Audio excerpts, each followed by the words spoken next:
Good afternoon, all. On the behalf of IAP Digital Media team, I, Dr. Sonil Singh, welcomes you all and also wishing you all a very happy Women's Day.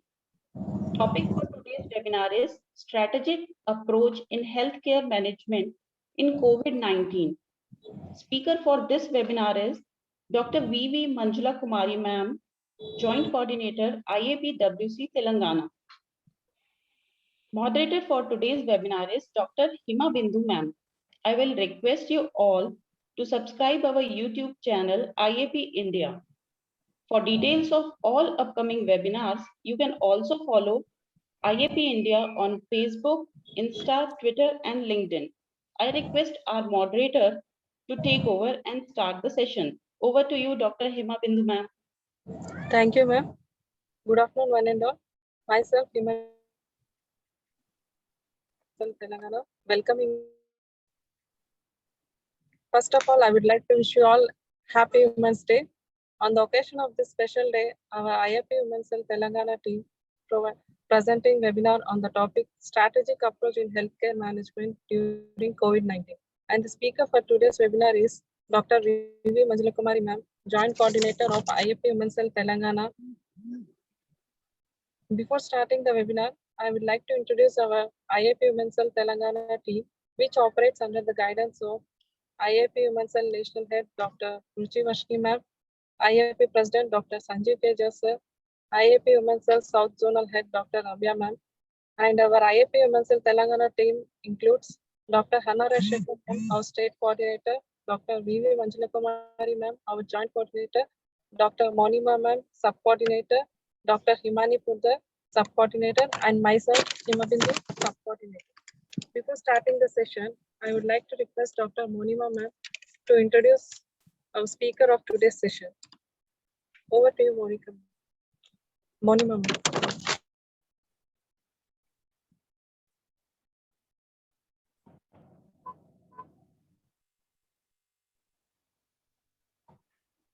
Monima Ma'am. Yeah, there is some technical issue. Just 2 minutes, she will be there. In 2 minutes, she's being added.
Hello.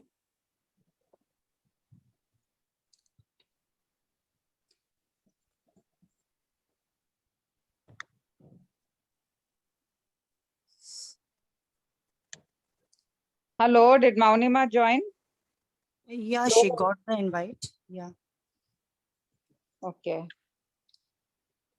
Um,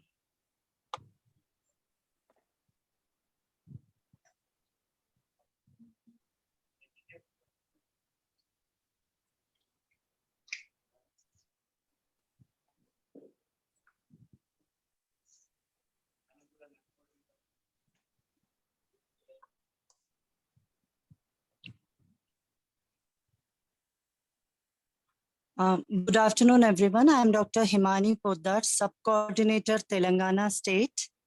First of all, a happy Women's Day to all of you.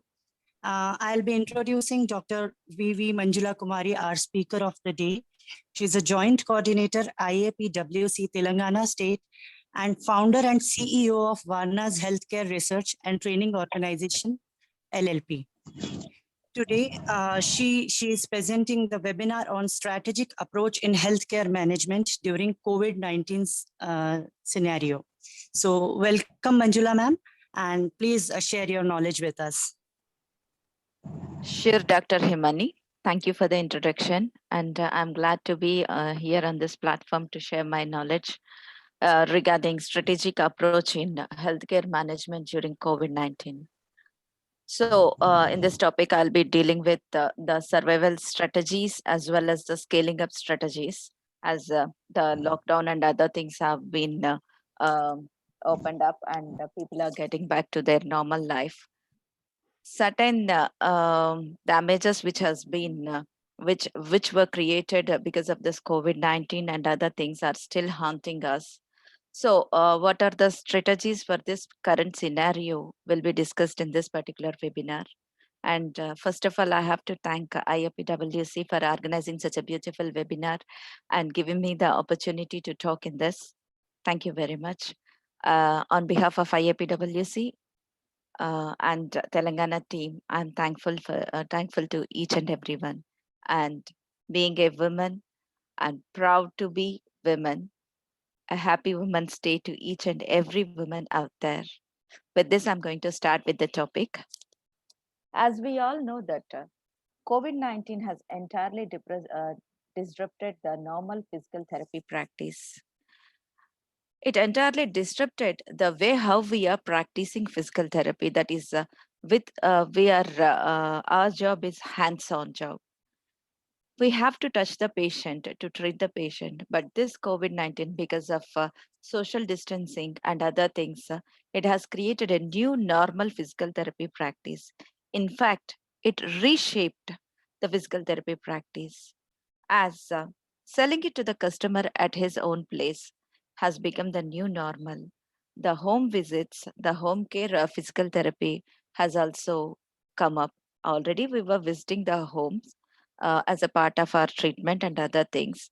This has become the new normal as the patient is not willing to step into the clinic and he feels safe at his home at because of this COVID-19 safety precautions or social distancing or many other things.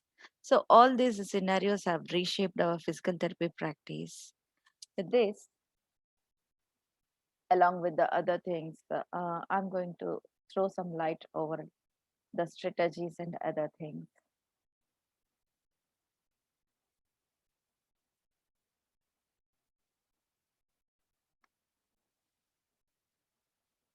Yeah. But now the entire world is aware of the consequences of obesity, lack of physical fitness, as well as the comorbidities, which are leading to more deaths in case of COVID-19 and more morbidities during COVID-19. So this has clearly changed the mindset of people and they are opting for the healthy lifestyles.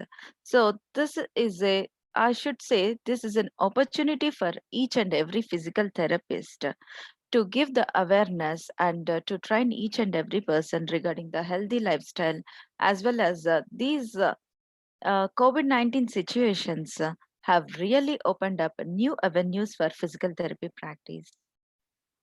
So in this aspect, the entire world came to know the consequences of obesity. And most of the people are up for therapy sessions too, as online consultation transcended the geographic barriers between the patient and the therapist, and the availability, the percentage of availability of a patient, the therapist who is going to treat the patients. See, like because of this video consultations and all, a therapist who is based at Chennai can even treat a patient at UK, US, or somewhere around Malaysia or somewhere. So this has transcended the geographical barriers to physical therapy practice. This is a desirable change, in fact, but every change has got its own pros and cons. So this can be discussed in our coming things. So this is me. Already Dr. Himani has introduced me. So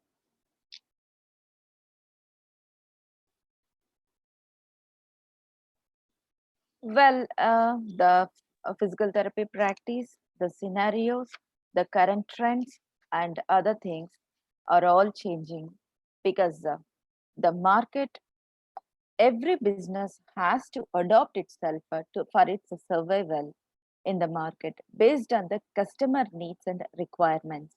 This is what is called adaptability. To sustain a business model to survive in this crisis, it has to adopt and it has to undergo a series of changes. The physios are using digital platforms to stay in touch with patients, while most of the clinics are being closed. This has become the lifeline for the survival of the therapist to manage their clients and increase the cash inflows. Because of the lockdown and other things, as the clinics have been closed, there was no cash inflow to the therapist. There was no income for this particular therapist. The therapists were actually struggling a lot to create a value to their physical therapy practice.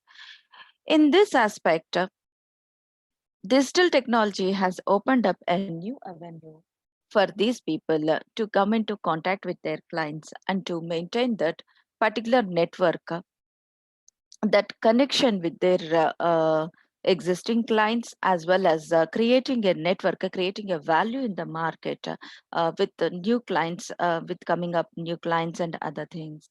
So this has really helped them. The video consultation has led to the hands-off therapy sessions wherein new insights for physios like a private practitioner and others who were really struggling with anxiety and other things while treating a huge clientele, while treating many patients at their clinic, have come to come down, and they were able to manage all these clients online without any anxiety or stress during these video consultations.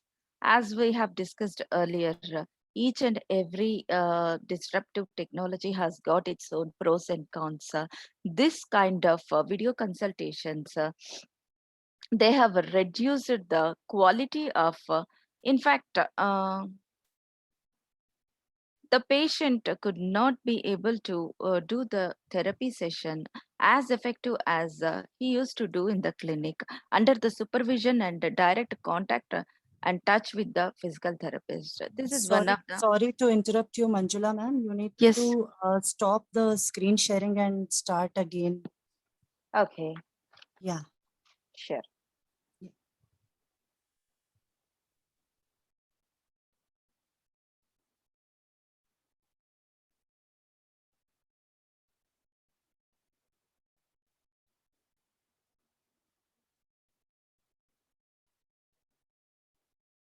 Is that fine?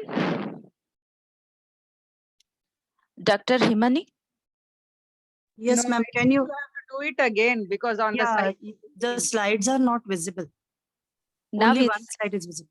okay. Is this okay? Fine. Yeah, Still, can we you? can see on the side.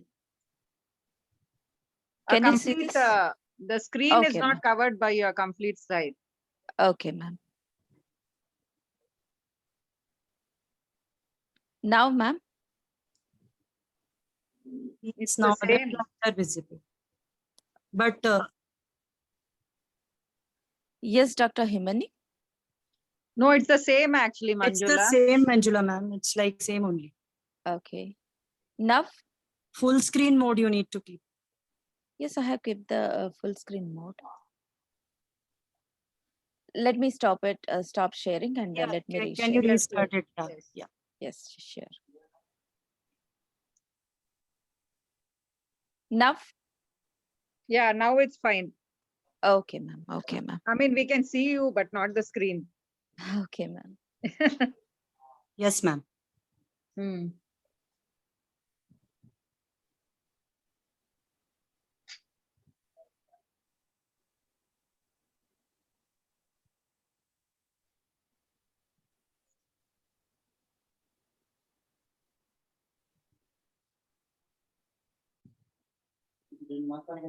Can you see it, ma'am? Yeah, Is it's it the visible? same actually, Manjula. Now, ma'am? Yes, ma'am, this is fine. This is Now- fine, ma'am. Okay, ma'am. Okay.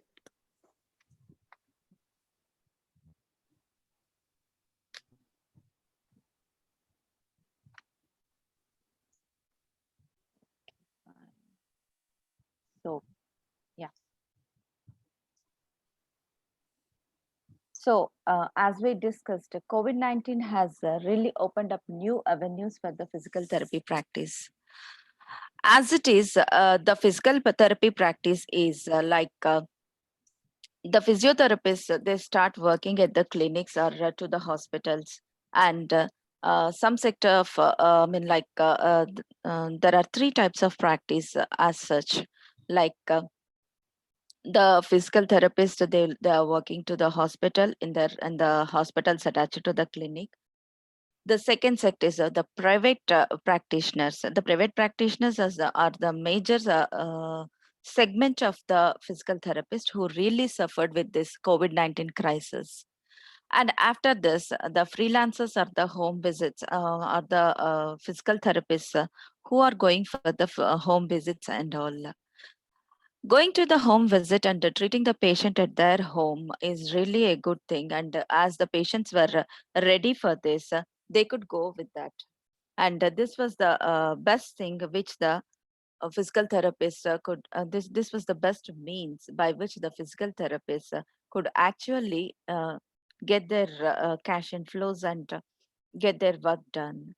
The patients were also happy because these physical therapists who are visiting them at their homes, they were treating them at their safety, and the safety precautions which they were undertaking were actually were actually under the control of the physical therapist and the patient who is being treated at the home. So this gave more impact, that this gave more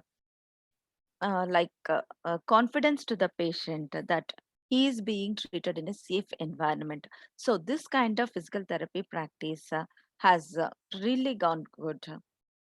When it is coming to the private physical therapy practitioners, as we all know that the physical therapy practices which are going on video consultations and home visits are going good, but it is not the same scenario. The scenario will not be continuous, because at some point of time, that particular patient might be requiring some electrotherapy devices or physiotherapeutics, the machines which are huge ones, and they cannot be carried to the home, or they cannot be affordable for a patient to buy them.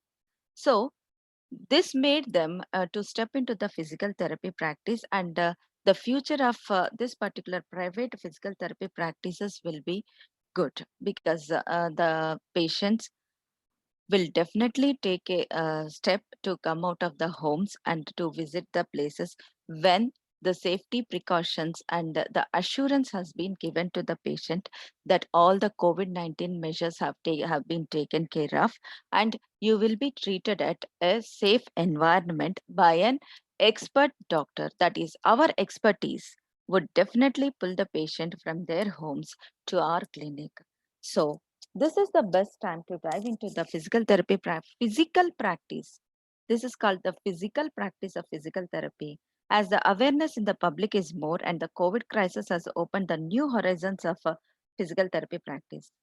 A successful leader is the one who considers adversity as an opportunity and starts building the business.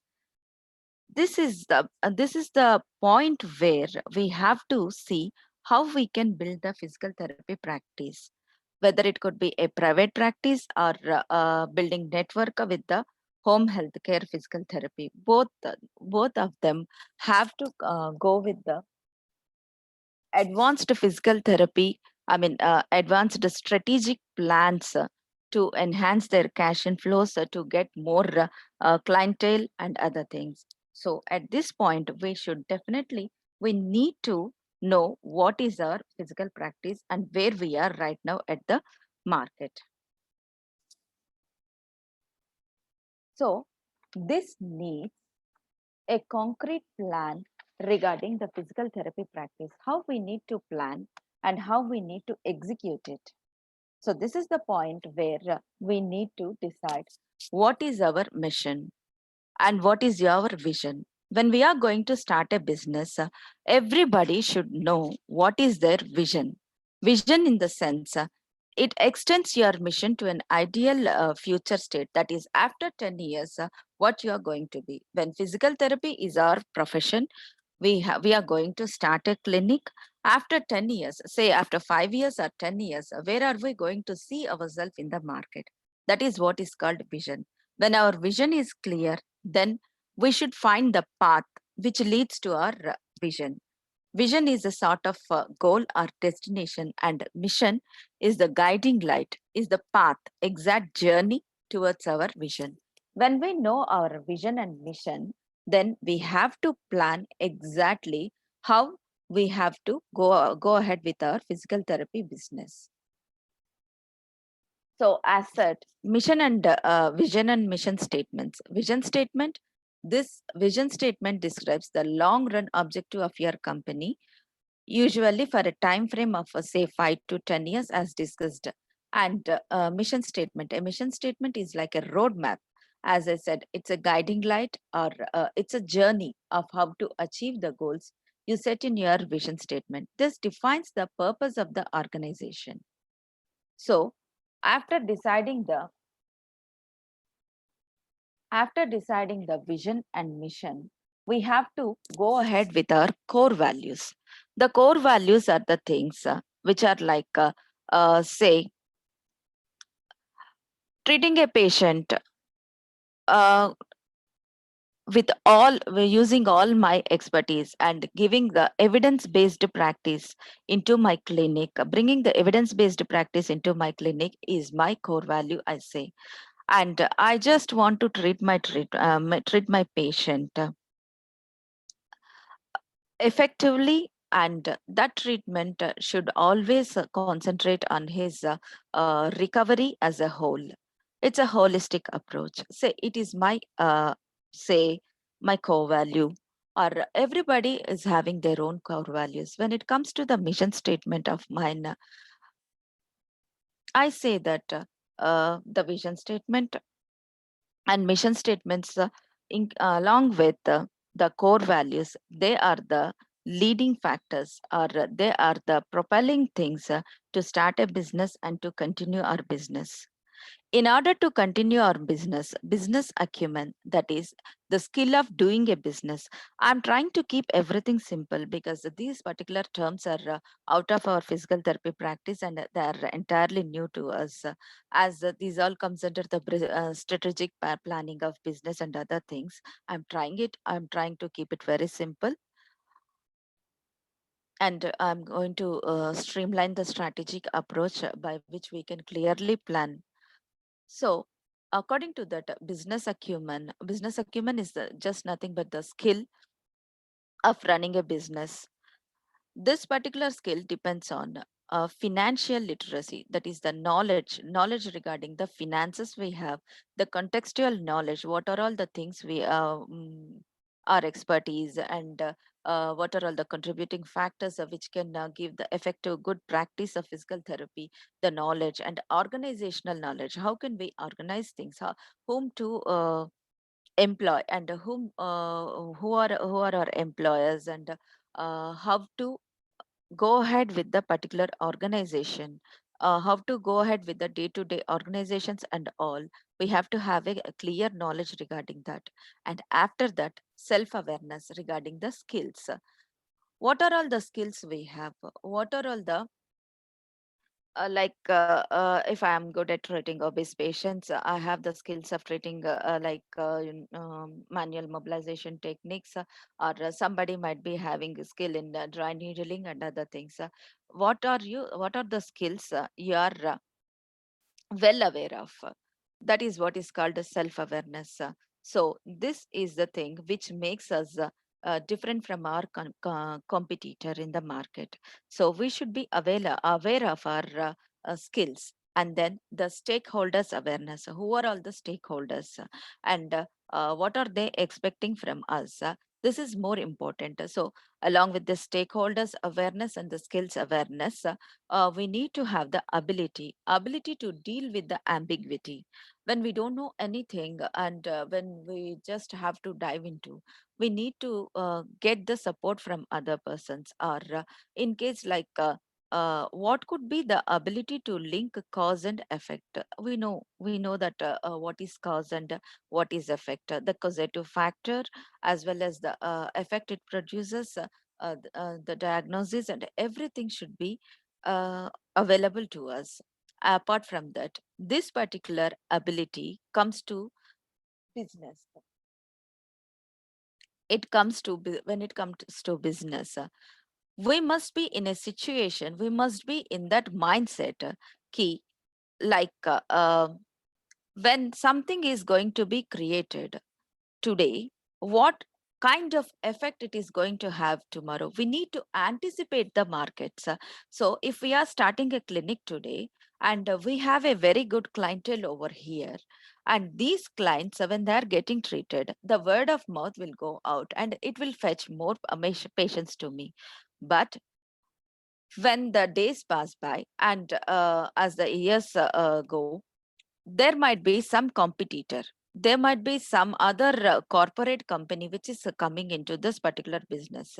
So what kind of ability, what kind of continuous change I should get into my business, how I should be able to adopt myself to the change, how flexible I should be to set into these markets. All these abilities should be assessed.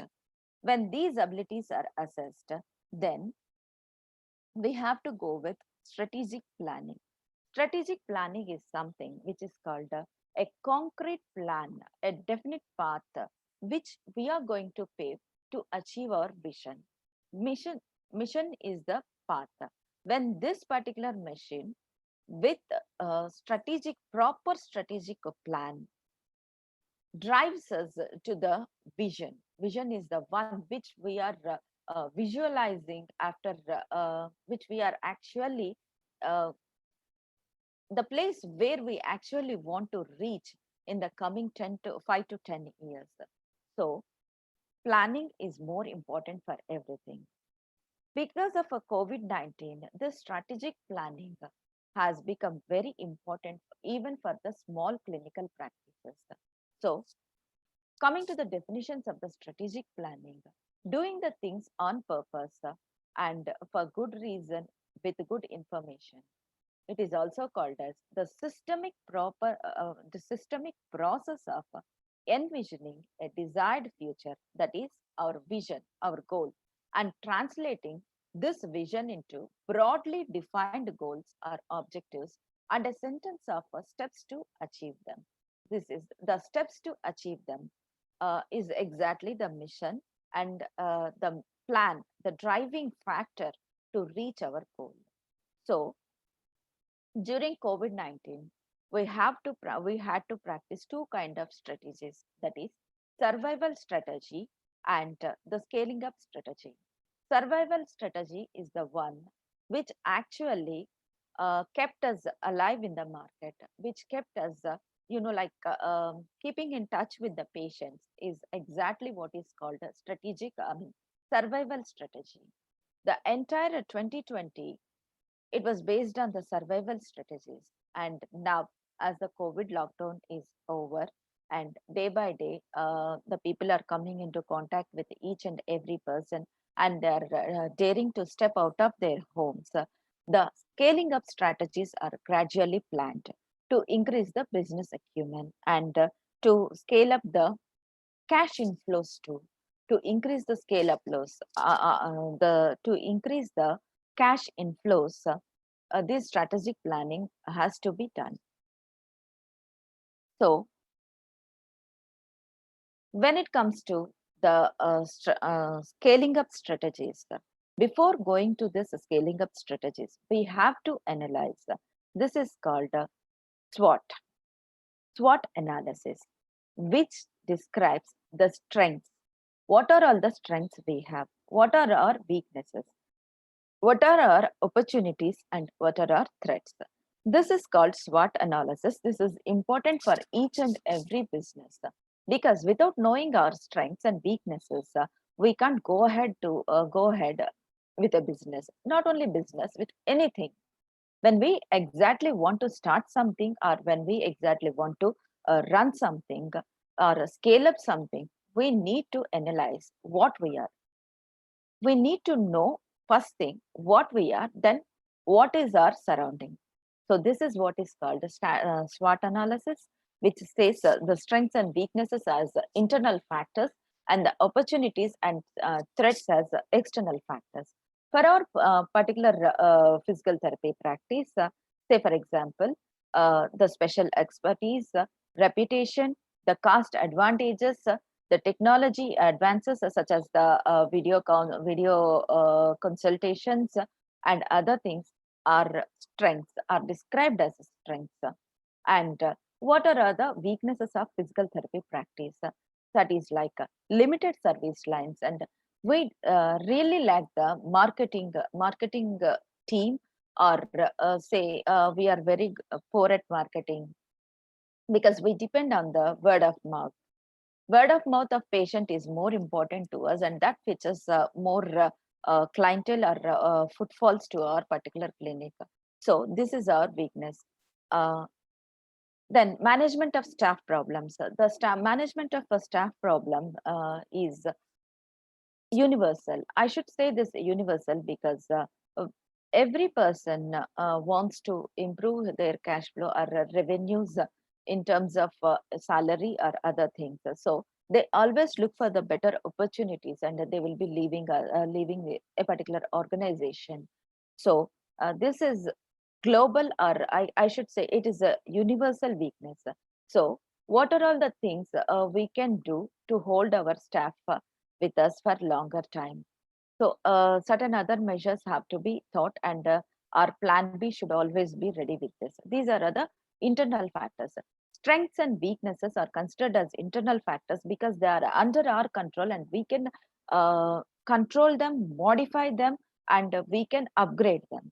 The opportunities and the threats are considered as external factors because these are all the things which are external. These are environmental, and they exist on the outside of our clinical practice or our business, and they directly impact our business. So these are considered as external factors, and these are not under our control. So we have to adopt ourselves, and we have to be flexible enough, and we have to be open enough to adapt ourselves to this particular opportunities and threats. As it is, because of COVID-19 situations, the opportunities which are open to us are this COVID-19 new normal things like getting treated at homes. So the home physical therapy has got its own opportunities, and certain other things. The people are very much aware of what COVID rehabilitation is, and how the physical rehabilitation and physical fitness help them in combating different kinds of diseases, and what the comorbidities exactly are, and how can they work with their health, and how can they adopt, what are the uses of their adaptation to healthy lifestyles and other things. So these are all the opportunities because of COVID. These are all the avenues which are open to us because of COVID situation. And the physical therapist, if they can really work on these particular opportunities, they can really scale up their business and enhance their cash inflows too. And what are all the threats? These threats are universal. No particular business is immune to these threats. These threats could be new or increased competition, as we have a mindset, as everybody thinks in the same way. When there is some cash inflow, when there is some revenue generation in a particular business, everybody thinks of going to that particular business. In that way, the competition will increase. So, in what way we are going to be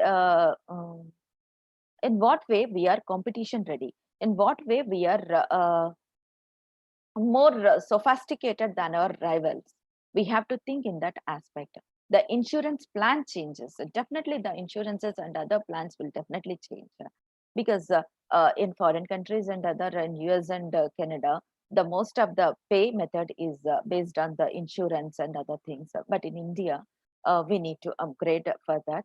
And adverse demographic changes. Yes, definitely there is an adverse demographic changes of a particular place might definitely be a threat to a particular business, because when you are dealing with the sports physical therapy and suddenly the youngsters of that particular area, they have started migrating to other geographical areas or other cities, and the baby boomers are more, and when still you're sticking on to the sports physical therapy would definitely be a threat to your practice. You need to adapt yourself in treating the baby boomers or old age people or the people over in that particular geographical area. You must always be open, adaptable, and flexible for that particular market demands. So, and adverse government policies, as we all have suffered during demonetization, and every business has suffered during the GST and other things. Economic slowdowns because of the layoffs during this particular COVID-19 situations, and the people are not ready to buy the things. The money circulation in the markets, they all are considered as threats because they directly impact on the business, the revenue generation of our particular business. So based on this, we know the strengths, we know the weaknesses, we know the opportunities, and we know the threats. So what should be done next?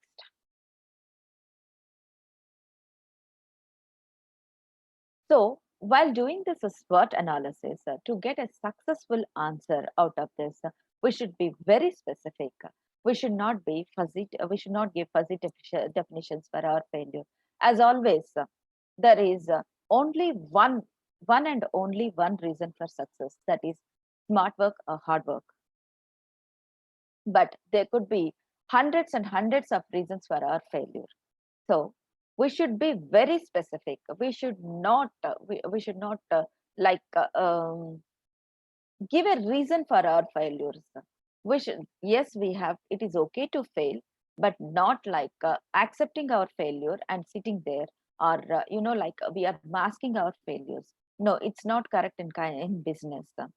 It's okay to fail, but you have to rise, you have to start building everything right from your failure, right from the point where you are to the point where you want to reach. So you need to be very specific, be objective and realistic. You should be realistic. When we see this kind of realistic approach will definitely help us to scale up our business, as well as to rebuild ourselves internally and externally. Use a down to earth perspective, especially as you evaluate strengths and weaknesses. Be practical in judging both sections, because they are internal and are modifiable. Apply the context, contrast and compare. This particular contrast and compare, it is good for analyzing realistically in relation to your competition, that is better than our competitor, or we are worse than our competitor. If we are better than that competitor, in what ways we are better to that competitor? If we are worse to that particular competitor, what are all the skills we have to develop in order to be in that particular in order to combat that rival. These are all very important. Then short and simple.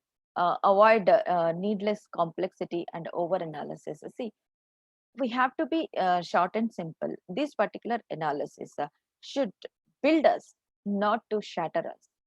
So we need not over analyze things. At the same time, we need not overlook certain things and update your marketing plan and goals.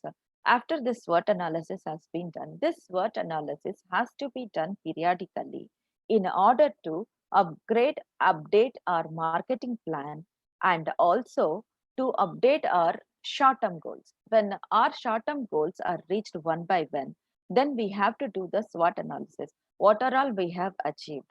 What are all adversities have been converted into opportunities by us, and what is next, what we have to do, what are all the threats still there at our physical therapy practice or at our business area, and other things should always be analyzed periodically. Apart from this SWOT analysis, before planning a strategy or a strategic way or approach to our business process, we need to analyze 5 different forces, that is Porter's 5 forces. This exactly decides how we have to design a plan. So this says key. There are certain limitations to SWOT analysis, and when the SWOT analysis along with the Porter's 5 forces has been done, it gives a concrete plan and concrete approach to reach your vision, your goal in business. So this Porter 5 forces say that the threat of new entry always exists in case of a particular business, and no business is immune to threat of new entry. And the buyer power, the supplier power, the threat of substitution, the threat of new entry, all these factors contribute to the competitive rivalry. So what exactly is a threat of entry? The threat of new entry says that when a physical therapy practice is going on in a particular area, and if a corporate company it decided to establish its own clinic or say franchise in that particular area, as it is a corporate clinic, it is giving more marketing and people trust it more, and its scope of market is big. We might lose some of our regular patients. So it is a threat posed by the new entry. So it could be different kinds, like the time and the cost of entry, the specialist knowledge, and they say during their marketing process and all, they say that we have got all the advanced techniques, we have got the advanced machines, the masters of this particular field or masters of this particular practice have been incorporated into our clinics. So you can come to us and get treated, something like that. Barriers of entry and other things can be considered as the threat of new entry. And this threat of new entry, no business is immune to this particular threat of new entry. This we have to keep in mind. Say it be, let it be a small clinic or a corporate clinic or a multi, like multi-city companies, or at a large scale, the companies which are being managed at a large scale and other things.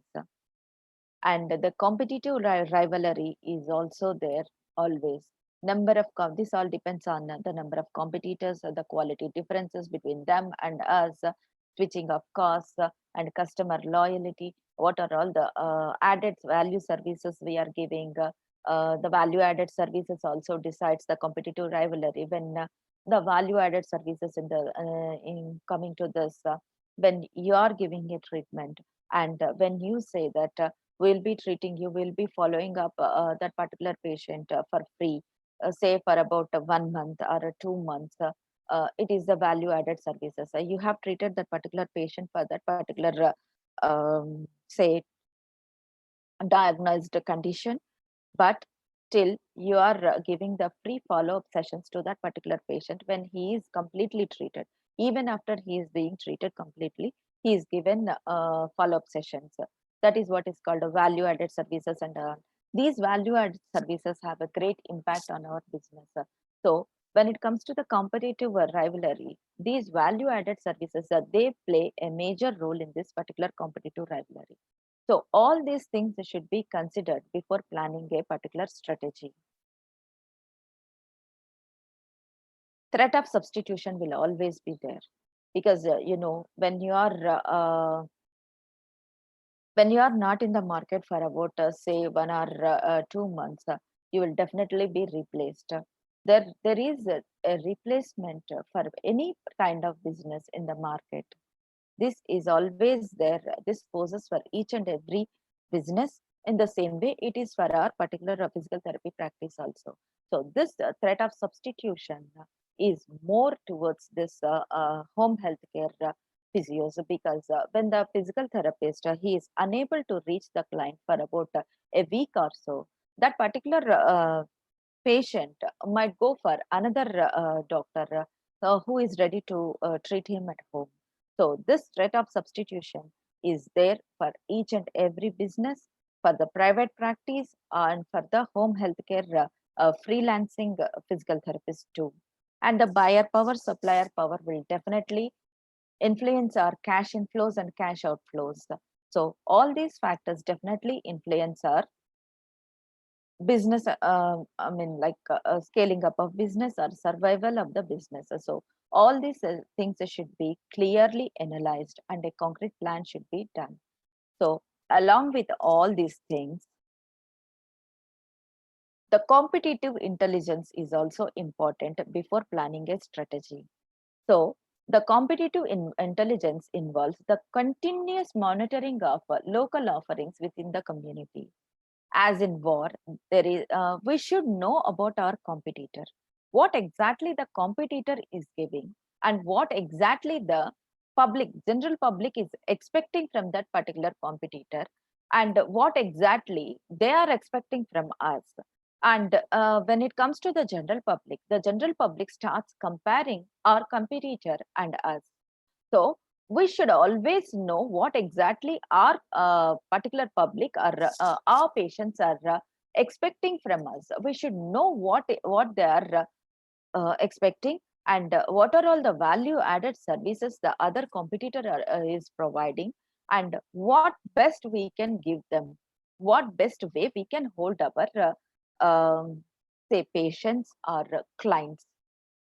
So for this particular competitive intelligence is more important. This contributes to the knowledge. This contributes to exactly plan what are all the things we have to give to the patient. The current competitive position of practice within the healthcare community should be analyzed first, and the probable future of a new and incumbent competitors. So if this is the scenario today, if the particular say other competitor is providing this to the public, and the public started thinking in this way, they started expecting in this way, if some other competitor comes into this same particular physical therapy practice, and he is giving the same including certain other value added services, what could be the expectations of that particular community, what could be the expectations of patients in that particular community. We need to anticipate in the sense what is the mindset of a mindset of a patient in a particular community, what is the mindset of people in that particular community, how it could change, and we should think ahead of times. So we should always be thinking, we should always be in the shoes of that particular client, then only we can scale up the business. So it seems to be complicated, but when it comes to business, when you are planning each and every step very cautiously, it will be very interesting one, and we can create a superb plan to scale up the business. After this, the three circle analysis. These are all analysis which can be done by ourselves. These seem to be complicated, but these are all the best things when we sit for an hour or so, and when we put these all on a paper, and when we get the knowledge out of this, we can clearly work on the scaling up strategies, as well as we can get more and more cash revenues, and our clinic will be reachable to more public, and we can really reach our vision point way before. Say, if my vision is for 10 years, if I start working on it, if I start re-evaluating things, and if I start adopting to the external environment, adopting to the threats and opportunities posed at my business, I'll be in a position to reach my goal before. It could be before 10 years, or it could be within 5 years also, I can reach it. So when it comes to business, it seems to be complicated, but it is the real process which each and every person will sit and decide, so that they can scale up, and they can actually get the good business out of these adversities. And this is the right moment for every physical therapist, because we have new avenues, we have new horizons into which we can just dive in, and into which we can just move forward to get our patients, to get our cash inflows. The revenue generation can be more when we sit and decide all these plans. Based on this three circle analysis, we get to know three things. What are all the patient practice offerings? What the patient needs or expectations from the practice, as I said before. The competitors' offerings, what are the competitors are giving. Based on this, a three circle analysis, we will be getting the information of this. After getting the information, we will see, like as I said, area A. Area A is the one, the practice point of difference from the competitor, how we are different from the competitor. Area B, this points the parity between the practice and the competitor. This is the difference between the practice and the competitor, how we are practicing, and the competitor, how he is practicing, and what are all the similarities and other things. Thank you. Area C, it is the point of difference between the competitor and the practice. And area D, patient unappreciated differences for both the practice and the competitor. This is the place where actually the patient who unappreciated the differences between both the practice and the competitor. Like when we are giving more value added services, that particular person is not giving value added services, but he has decreased the cost and the fee for particular things. The patient is appreciating only the fee difference over there. He is not appreciating the value added services or other things. Certain things all comes under this patient concentrated model, that is area D, area E, and area F. And area G. Area G says us what are all the unmet needs, that is what are all the unmet expectations of that particular patient by both our practice as well as the competitor. What are the expectations the patient is having, and if that expectations are not met by both of us, then we will not be in a position to survive in the market for longer time. So this is how we develop the strategic plan. First, we need to study the market based on the action, the alerts, and market interaction. We need to get interacted into the market. We need to know how the market trends are going on and other things, and indicators depending upon the feedback. This is like a triangle, and this studying of market should continuously be done. After studying the market, we should analyze the competition risk. Then we need to go with the SWOT analysis. 4 to 5 forces, etc. should be analyzed. Then we have to use the competitive intelligence. The competitive intelligence, as we have discussed earlier, that is just nothing but getting information from our competitor, and how best that information, how authentic source has given that particular information, and how best we are using that particular information regarding our competitor, and coming up with the new strategies to hold our business at that particular point where it has to be, where it was, and where it has to be. That is mainly what is called a competitive intelligence, in short. Okay. And then identification of a specific competitors, as I said, a corporate company or some other person who is giving services for relatively no, relatively low prices and etc. So we have to identify the specific competitors of that particular of our particular clinic or say our business. Then three circle analysis, as this says, what is our practice up to, what are the patients' expectations, and what are the competitors are up to. All these things should be analyzed. After that, we need to take a decision. So these are all the things which are there. These are the based on this particular analysis, I'm going to plan. I'm going to take decisions regarding the management. Then we need to develop a competitive strategy. Competitive strategy in the sense, if he is giving less amount, less value added services at low price, I need to give better service, or I need to add up certain other things which can exactly meet the patient's expectations and get more and more patients to me, which can increase the footfalls to my clinic. So that is more important, and this can be developed by competitive strategy. Then when we come up with a plan, then we have to go ahead with the implementation of this particular competitive strategy. So we are ready with the analysis, we are ready with that particular reports and results of that particular analysis, and we have already taken the decision what have to be done, what is not needed to be done, and what has to be excluded, and what has to be included, and how we adopt our clinical practice, or how we adopt ourselves to fit into this particular market needs. Everything has been decision has been taken, and then we have developed a strategy. That particular strategy has to be implemented.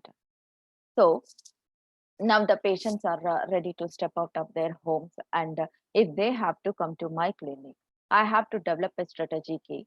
I'm ready to provide them all the I'm ready to give them reassurance regarding the COVID measures have been taken care of, and I'm going to give the pre-rehab, or I'm going to give the lifestyle modification and other things to you, as such as like some advices regarding the diet, some advices regarding the lifestyle modification, how best you can keep yourself fit and healthy, and certain other strategies have to be developed and have to be given to that particular patient. And then after this particular strategy has been applied, implemented, we have to again go to the market study. We have to again reanalyze the market study, for which we need the indicators. The indicators in increasing our particular strategy plan, the indicators of the success of our strategy plan can be said as increase in the footfalls. Increase in the footfalls. So when we are good at giving a good service to the patient, the footfalls will definitely increase. When the footfalls are increasing, the cash inflows increase. And the cash inflows, as the cash inflows increase, we can give more and more services, and the reachability of our clinic into the public will be more, and getting the feedbacks from the patient. This feedback is very important for us, because every patient, if he is treated properly, he will go and say to the public key, I have been treated very well in this particular clinic. This clinic is the best thing, and it gives the best word of mouth. This best word of mouth will definitely fetch us more footfalls. So all these indicators and feedbacks should always be analyzed at every point of time, and if the action is required, when it is something is alerting or alarming, say your clinical practice was good earlier, now it is not up to the mark. That means we are not meeting the expectations of that particular patient at that particular point of time. So what can be done?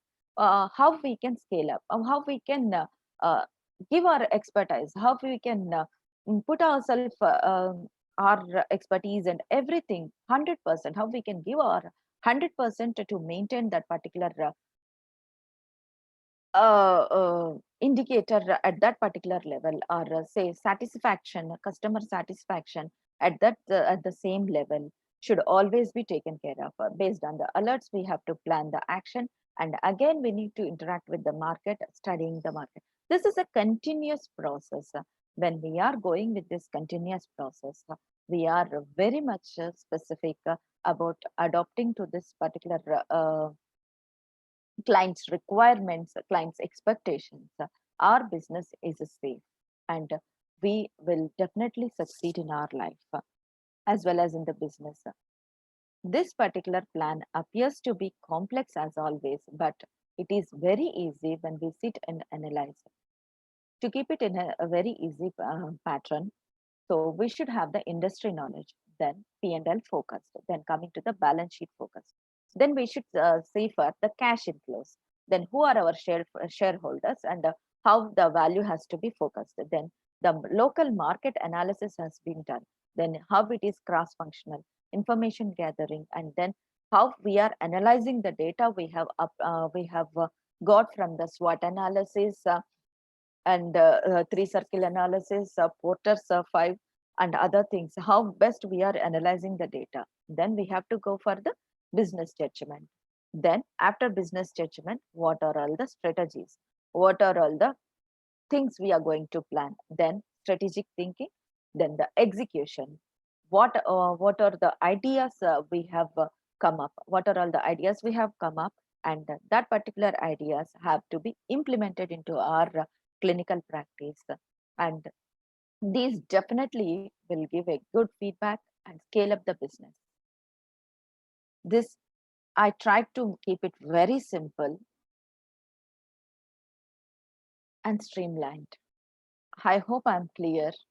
And now coming to the conclusion, the future of physiotherapy is shaping right in front of our eyes with the help of the advances in technologies like AR, VR, artificial intelligence, 3D printing, and robotics. An independent study claims that by the year 2040, every human being will have their own hyper-personalized, constantly updated instruction manual covering health, mind, and whole body with real-time diagnostics, X-ray vision, and a color-coded guidance system to pain and ailments. And physiotherapists will use this data to perform and plan treatments. This is according to a study, and by the year 2045, rehabilitation after illness will become a history. Instead, a new prehabilitation method will be approached wherein identifying and preventing disease before it even presents will become the mainstream. This is what I was discussing about.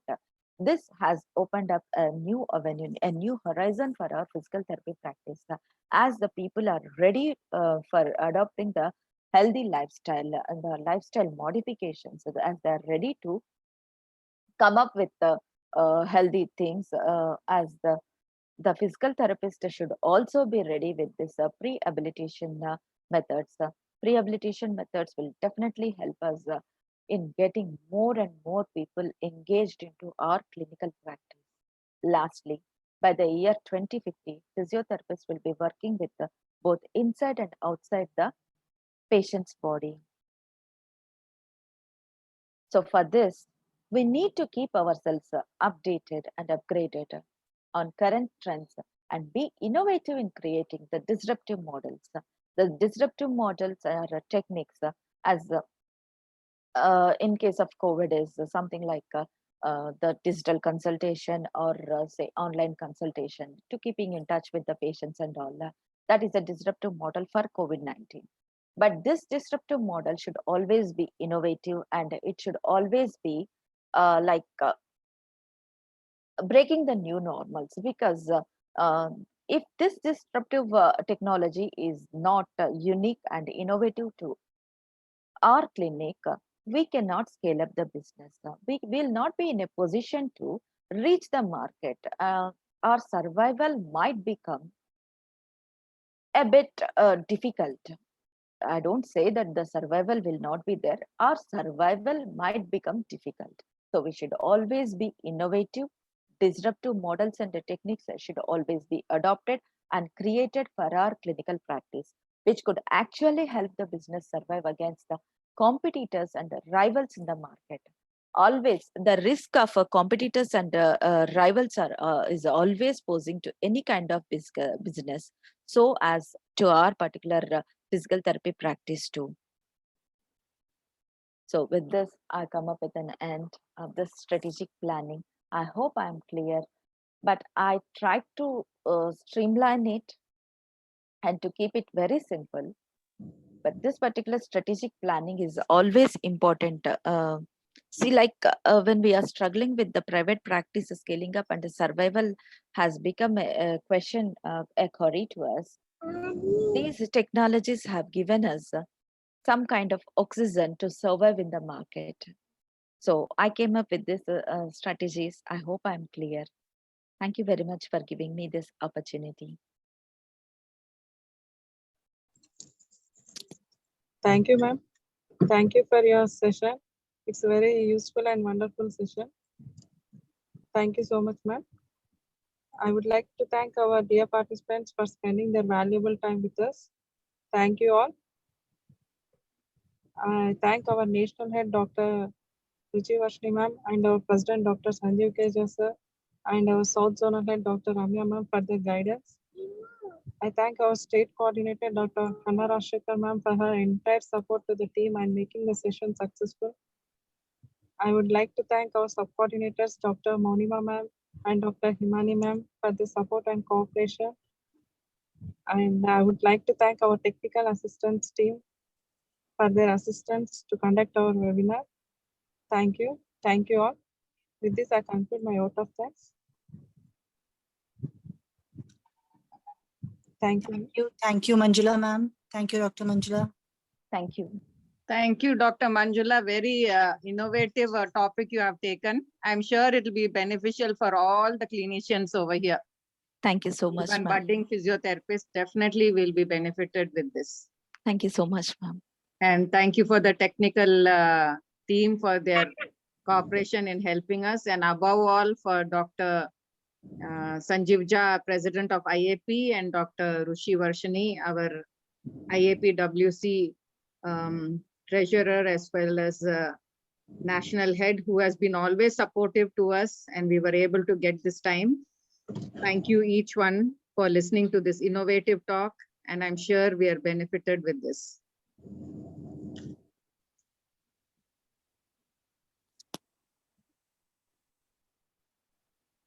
Thank you so much to the all panelists here. And thank you so much, Dr. Manjula ma'am. Thank you, ma'am.